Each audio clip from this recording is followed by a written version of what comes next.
Hey there gamers, DreamcastGuy here, and today we're talking about the FromSoftware and Sony deal that is currently going down because we got a bunch more stuff kind of leaked last night that apparently a bunch of people have tried to buy FromSoftware. Everybody from Tencent to Xbox attempting to make Elden Ring an exclusive, but apparently this deal is a bit different than we originally heard about. It doesn't sound like Sony is trying to gobble up them.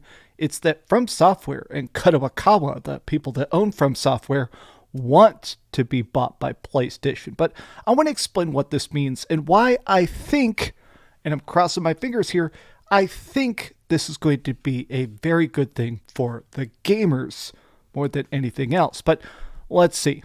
Hi, hope you're having a great day, and if you could please give this video a like and subscribe if you haven't already.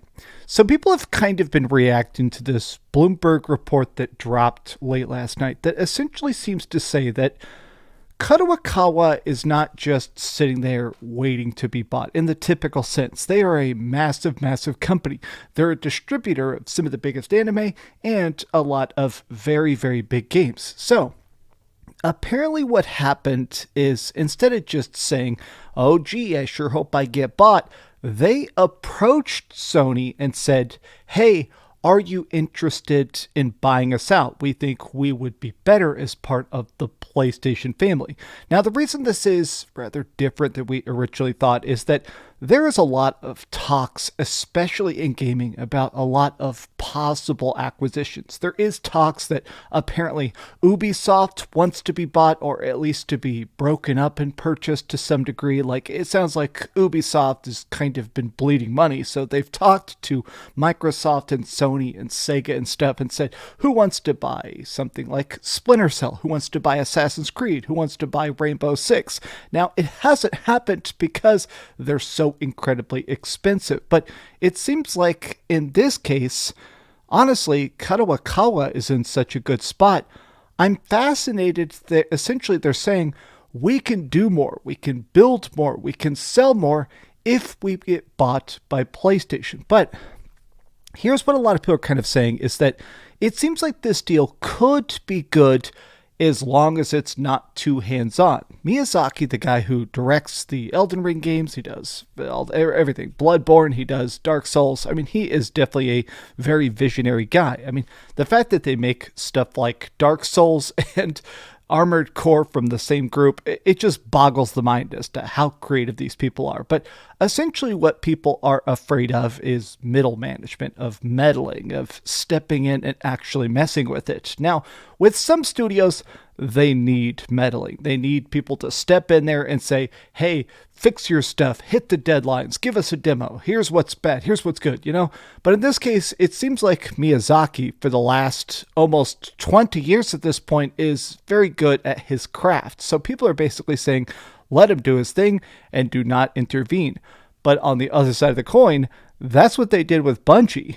And Bungie did not end good for PlayStation. If you haven't heard, they've done now thousands of layoffs from Bungie. It sounds like Bungie has been essentially gutted, where they cut the fat. Sony sort of sliced and diced it, and so now they're acquiring the developers from those studios they like, and they're still going to own like Destiny and stuff. But it does sound like Bungie as a company is not the same as it once was. Hopefully, whatever happens with Miyazaki is a lot more profitable and a lot more clean cut. But a lot of people are talking about the fact that the idea of Kadokawa approaching Sony, this seems like a good sign because it seems like, according to them, this is an effort to push off more negative acquisitions. It sounds like a lot of people have been trying to compete to buy basically FromSoftware for years and years and years. And they actually named them specifically here. So here's the Bloomberg article that everybody's been kind of quoting and freaking out about. But it says, Sony's pursuit of anime publisher holds more opportunity than risk. And essentially they say that this is a very, very big deal. They've been testing the waters for this potential partnership for years, but never quite resolved the differences over the degree of commitment. Now, there has been some talk about if they buy them, what is this that Sony is actually trying to achieve? Now, anybody that's actually into anime knows that there's only a few major anime corporations. Stuff like Funimation is gone now, but we have Crunchyroll and we've got Kadokawa. We've got stuff like that, right? So if Sony buys this, they're going to practically have a mainstream monopoly of anime. And just by accident thrown in, you accidentally get FromSoftware, right? Just a nice little cherry on the ice cream sundae. But apparently, scrolling down here, Kadokawa over years has attracted the attention of Microsoft, Tencent, and South Korea's Kakao Corp. Anime is one of the fastest growing segments of entertainment, and an entire generation that's grown up on the biggest franchises is rising in purchasing power and ramping up spending.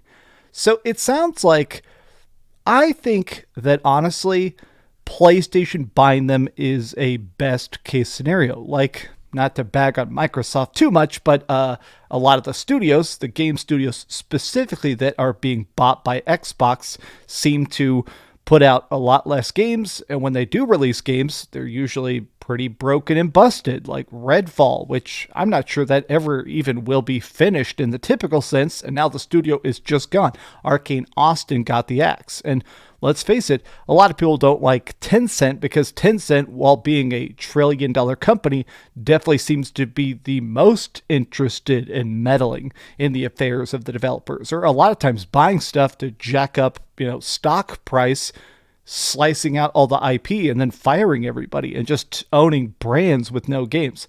At least PlayStation is financially motivated to keep releasing games. Like, they're going to release a lot of anime. They're going to, of course, pump up the numbers of Crunchyroll and stuff like that. But it's pretty obvious the purpose of this, more than anything else, the FromSoftware part of this, is to make games. Now, people are kind of debating whether this is that wild. Like this, it's only about agreeing to a price now. As long as no other parties say they want to bid, it still sounds like it will be signed sooner rather than later. So it sounds like because Sony is given a letter of intent, you can't just start a bidding war and stuff like that. You have to actually finish those business talks before other stuff actually moves forward. And I gotta say, more than anything else, I am still surprised that this is happening. It is still just interesting that in the age of acquisitions, this is one that I didn't really predict. I think a lot of these buyouts, these business dealings and stuff are usually kind of shocking to me just because of the sheer amount of billions of dollars. Like, even a couple of years back, 2020, when we saw the acquisition of Bethesda by Microsoft for $7.5 billion, the Bungie deal for $3.4 billion or whatever. I think these deals are not just so big, but they're buying stuff that didn't seem like it had a price tag. There is something crazy like 30 million copies sold of Elden Ring. That makes it not only one of the biggest games of all time, but one of the highest rated, the most played, the most passionate, most fan art. I think it's crazy that Sony is able to step in and even buy that, right? But it seems like a lot of people are talking about the fact that it seems like Sony's just bigger plan is that technically Tencent is a partial owner right now of FromSoftware. They own a little bit of the stock, a little bit of buying power, like a seat at the boardroom table to vote on what comes next. And so it sounds like what Sony wants to do is buy Kadokawa and then specifically step in. So if they do this, technically, as of now, Sony will own 84% of FromSoftware. They won't own 100%. So it sounds like the first thing they're probably going to do is step in and buy out that other 16% that's currently owned by Tencent so they can have the 100% stake of FromSoftware. But this is just wild. Some people they are saying, what does this mean in the grander scheme of things? Because technically, Kadokawa also owns stuff like Spike Chunsoft and Acquire. These other tiny studios, they do make stuff like Mario and Luigi Brotherhood. I've heard that Spike Chunsoft actually makes the, what do they call it, Pokemon Mystery Dungeon. I have a feeling that Sony is going to let that stuff continue to work. I have a strong feeling that PlayStation is probably going to do some stuff specifically to the PS5, but when it comes to exclusives, I think they're still going to let stuff be multi-platform. Obviously, Sony loves their remasters. Sony loves their remakes, and there has been a rumor going around that apparently they're making a Dark Souls 3 remaster, which still seems bizarre because not only does that game look so good, but it came out so recently. There is talks that they're doing a Dark Souls 3 remaster, and I think some people are starting to think that this is probably a sign of that's the kind of stuff I think will be an exclusive. I think that Sony is going to take the projects that aren't going to sell Elden Ring numbers and they're going to make those exclusive, right? Okay, you want a Bloodborne remaster. Okay, of course that's going to be a PlayStation 5 exclusive. Oh, we're doing Bloodborne 2. Of course that's going to be a PlayStation 6 exclusive. But remasters, remakes, ports, upgraded versions, extra DLC, that stuff will be everywhere. But this is just some off-the-cuff thoughts. I've been wrong about acquisitions in the past. I never even thought the Activision Blizzard deal would actually get completed at Microsoft. I'm still stunned that all went through the FTC. But in this case, it seems like a pretty safe bet that I truly do believe that this deal is done. And I do hope, and I'm pretty confident about the fact that it will be good for FromSoftware. But I guess we'll find out. Thank you so much for watching this video. If you enjoyed it, please give it a like, subscribe if you haven't already, and please keep dreaming. Thanks so much for watching that video. If you want to see something else, you can always click this link to see what I put up last, or, subscribe and see what's coming up next. Also, I promise that whatever I do, it'll try not to suck.